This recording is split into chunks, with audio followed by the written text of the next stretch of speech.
Good morning, hallelujah. ഇന്ന് രാവിലെ നമ്മൾ ധ്യാനിക്കുന്നത് യോഹന്നാൻ എഴുതിയ സുവിശേഷം 20-ാം അധ്യായം, അതിൻ്റെ 13-ലും 15-ലും ഒരേ കാര്യമാണ് ചോദിക്കുന്നത്. 13-ൽ ദൂതന്മാർ മറിയോട് ചോദിക്കുകയാണ്, സ്ത്രീയെ നീ കരയുന്നത് എന്ത്? 15-ൽ യേശു ചോദിക്കുകയാണ്, സ്ത്രീയെ നീ കരയുന്നത് എന്ത്? ഉൽപ്പത്തി പുസ്തകത്തിൽ നമ്മളൊരു സ്ത്രീയുടെ കരച്ചിൽ കാണുന്നുണ്ട്. പാമ്പ് എന്നെ വഞ്ചിച്ചു, നഷ്ടപ്പെട്ട പറുദീസയെ ഓർത്ത് കരയുന്നൊരു സ്ത്രീ. കർത്താവളെ ആശ്വസിപ്പിച്ചു. സ്ത്രീയുടെ സന്തതി പാമ്പിൻ്റെ തല തകർക്കും. ഇവിടെ നോക്കിക്കേ, സ്ത്രീയുടെ സന്തതി സാത്താൻ്റെ തല തകർത്തു. ഇവിടെ കരഞ്ഞുകൊണ്ട് നിൽക്കുന്നത് ഈ സ്ത്രീയോട് ചോദിക്കുകയാണ്, നീ ഇനി കരയുന്നെന്തിന്? നിൻ്റെ കണ്ണീര് മാറി. ഫെമിനിസ്റ്റുണ്ട്, ഫെമിനിസം ആശയം പിടിച്ചിരിക്കുന്ന സ്ത്രീകളുണ്ട്. അവർക്ക് പരിഹാരം എവിടെയാണ്? ക്രിസ്തുവിലാണ്. സ്ത്രീയെയും പുരുഷനെയും സമമായി കാണുന്നത് ക്രിസ്തു മാത്രമാണ്.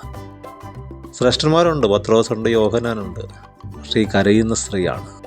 അവരോട് പോയി സന്തോഷ വർത്താനം പറയുന്നത്. ഈ സ്ത്രീ ഇന്നുമുണ്ട്, സഭയുണ്ട്, സഭയിലുണ്ട്. ഇവൾ ചെയ്യുന്നത് തന്നെ അവർ ചെയ്യുന്നത്. എന്താണ്? കരഞ്ഞുകൊണ്ടിരിക്കുന്നു, പിന്നെ കുനിഞ്ഞു നോക്കുന്നു. കുനിഞ്ഞു നോക്കി ആത്മാവിൽ ദൂതന്മാരെ കാണുന്നു, അവരുടെ സ്വരം കേൾക്കുന്നു. തിരിഞ്ഞു നോക്കുന്നു, യേശുവിനെ കാണുന്നു. യേശുവിൽ നിന്ന് ദൂത് പ്രാപിക്കുന്നു, സഭയിലെ മൂപ്പന്മാരെ അറിയിക്കുന്നു. ഹല്ലേലൂയ. ക്രിസ്തുവിൽ സ്ത്രീയെന്നോ പുരുഷനെന്നോ ഇല്ല. സ്ത്രീ പുരുഷനിൽ നിന്നുണ്ടായതുപോലെ പുരുഷനും സ്ത്രീയിൽ നിന്നുണ്ടാകുന്നു. ജീവന്റെ കൃപയ്ക്ക് കുട്ടവകാശി എന്നോർത്ത് അവൾക്ക് ബഹുമാനം കൊടുപ്പീൻ. അപ്പോൾ ഉയർപ്പ് സകലർക്കും സന്തോഷമാണ്. പരിശുദ്ധാത്മാവ് സ്ത്രീകൾക്ക്, അമ്മമാർക്ക്, സഹോദരിമാർക്ക്, പെൺമക്കൾക്ക് ഒരാശ്വാസവും ഒരു പ്രിവിലേജും കൂടെ കൊടുത്തു. കാരണം അവൻ ബദ്ധന്മാർക്ക് വിടുതൽ കൊടുക്കുന്നവനാണ്. അവൻ തടവുകാർക്ക് സ്വാതന്ത്ര്യം കൊടുക്കുന്നവനാണ്. സുവിശേഷം വെളിച്ചമാണ്. വെളിച്ചം ഇരുട്ടിൽ പ്രകാശിക്കുന്നു, ഇരുളോ അതിനെ പിടിച്ചടക്കിയില്ല.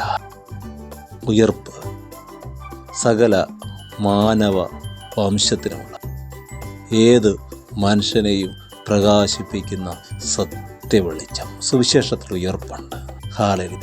അതുകൊണ്ടാണ് യോഹന്നാൻ 1 നഥനയേലിനോട് പറയുന്നത്, നീ ഇതിനേക്കാൾ വലുത് കാണും, ധൈര്യമായിരിക്കും. 2-ാം അധ്യായത്തിൽ വെള്ളത്തെ വീഞ്ഞാക്കി. 3-ാം അധ്യായത്തിൽ വൃദ്ധനായൊരു മനുഷ്യനോട് പറയുന്നു, നീ വീണ്ടും ജനിക്കാൻ പോവുക. 4-ാം അധ്യായത്തിൽ സമരിയാക്കാരോട് പറയാണ്, നീ 5 പേരുടെ കാര്യം കേട്ടില്ലേ? 6-ാമതൊരുത്തൻ നിന്നോട് പറയുന്നില്ലേ? അത് കേൾക്കണ്ട, എൻ്റെ വാക്ക് വിശ്വസിക്കുക. വിശ്വാസത്താൽ കാര്യങ്ങൾ മാറിമറിയാൻ പോവുകയാണ്. 6-ാം അധ്യായത്തിൽ പ്രമാണത്താൽ തളർന്ന് 38 വർഷമായി കിടക്കുന്നവനെ വാക്കുകൊണ്ട് ഉയർപ്പിക്കുകയാണ്. ഹല്ലേലൂയ.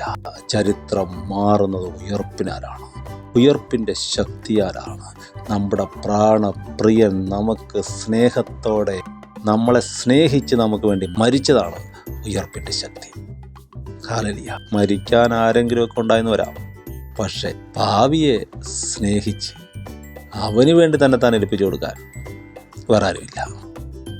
അന്നും ഇന്നും എന്നും അതൊരാളേ ഉള്ളൂ, അത് ദൈവപുത്രനാണ്. അത് ദൈവത്തിന് മാത്രം കഴിയുന്ന കാര്യമാണ്.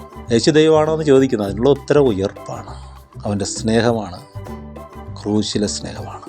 ശരീരം ഉയർക്കുന്നതിന് മുമ്പേ അവൻ മനസ്സുയർത്തപ്പെട്ടവനായിരുന്നു, അവൻ ആത്മാവ് ഉണർത്തപ്പെട്ടവനായിരുന്നു, അവൻ സ്നേഹത്തിൽ ഉയർത്തവനായിരുന്നു. പ്രഭാതത്തിൽ യേശുവിൻ്റെ നാമത്തിൽ ഞാൻ അനുഗ്രഹിക്കുന്നു. പരിശുദ്ധാത്മാവ് തുണ നൽകട്ടെ, ഉയർപ്പിൻ്റെ ശക്തിയിൽ ഈ ജീവിതം ഒരാഘോഷമാക്കാൻ. ആമേൻ.